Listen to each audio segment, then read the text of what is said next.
Le cardinal Fridolin Ambingo montre enfin son vrai visage, alors que le gouvernement de la République démocratique du Congo peine à s'extirper du complot que l'Occident lui tend depuis près de 20 ans à travers une insurrection rwandaise dans le but d'estorquer ses multiples richesses.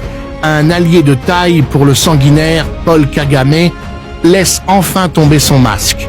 Après que l'Église catholique ait détruit le Congo et toute l'Afrique lors de la colonisation, cette dernière, à travers ses représentants, n'a jamais été du côté des peuples. Contrairement à leurs affirmations hypocrites mensongères, leur but précis est de jouer au renseignement des Occidentaux en vue de faire prospérer leurs intérêts et maintenir l'Afrique et RDC dans la misère.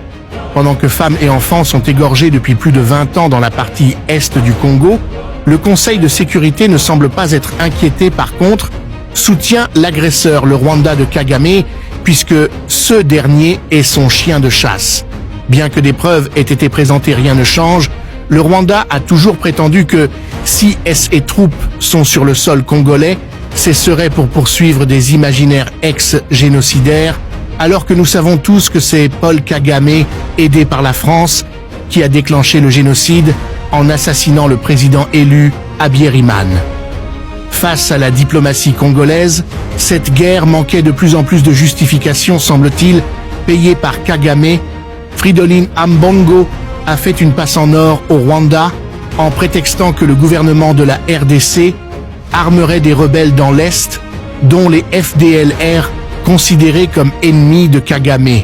Cette affirmation incendiaire et absurde et pleine de haine contre son propre pays prouve simplement l'attachement de ce faux prélat aux ennemis de son pays et son rôle dans la mise en place de l'empire Tutsi qui veut dominer toute l'Afrique centrale avec le soutien des Américains et Européens. Disons que ce faux pasteur d'Ambongo n'est pas à son premier forfait. L'homme a toujours été utilisé par les ennemis du Congo de par sa position pour nuire aux intérêts de son pays. Sachant qu'une action judiciaire est déjà ouverte en son encontre, espérons seulement que ça aboutisse et qu'il subisse la rigueur de la loi. S'il se sent plus romain que congolais, qu'il aille vivre auprès des siens. Tshisekedi doit faire preuve d'autorité s'il veut réussir, sinon ça ne sera que de la vieille musique. Chers combattants de la liberté, like, abonne-toi et partage.